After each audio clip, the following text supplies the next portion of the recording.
that change. It's all going to happen here in this particular Betway Premiership team.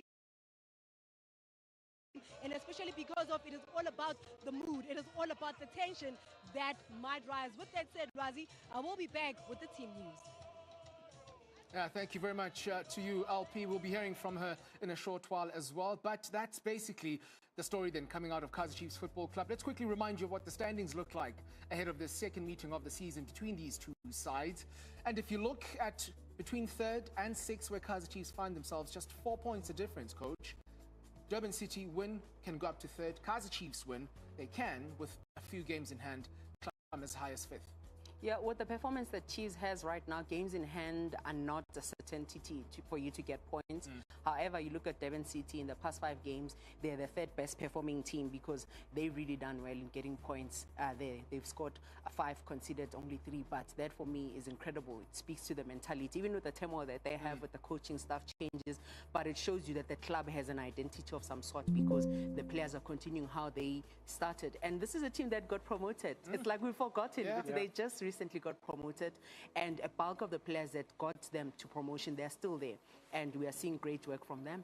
Yeah, let's quickly talk about Kaizer Chiefs then. And again, we've touched on some of the issues that we have seen. This past week has been as dramatic as possible, not only from a playing perspective, 3 successive defeats in a row. We've seen press conferences where there's been stats presented by Coach Kaizer. To what end, we don't know. Perhaps you can help us in that regard. We've since then also had Stuart Baxter coming out and highlighting that basically his second stint at Amakosi was marred by interference elsewhere.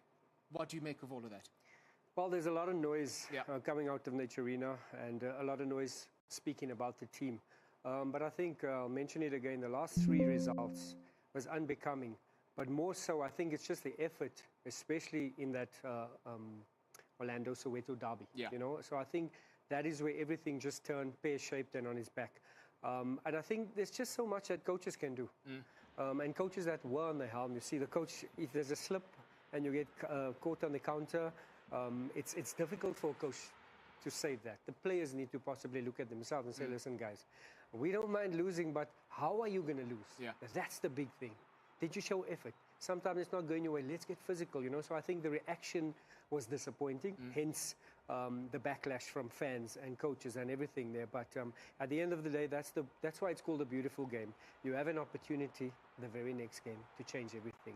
Yes, there's games in hands. If they do get maximum points, they sit in third position. The picture looks a little bit different. But you spoke about the stats. We're looking for a reaction from Chiefs. They've just been beaten quite comfortably by Orlando Pirates in the derby.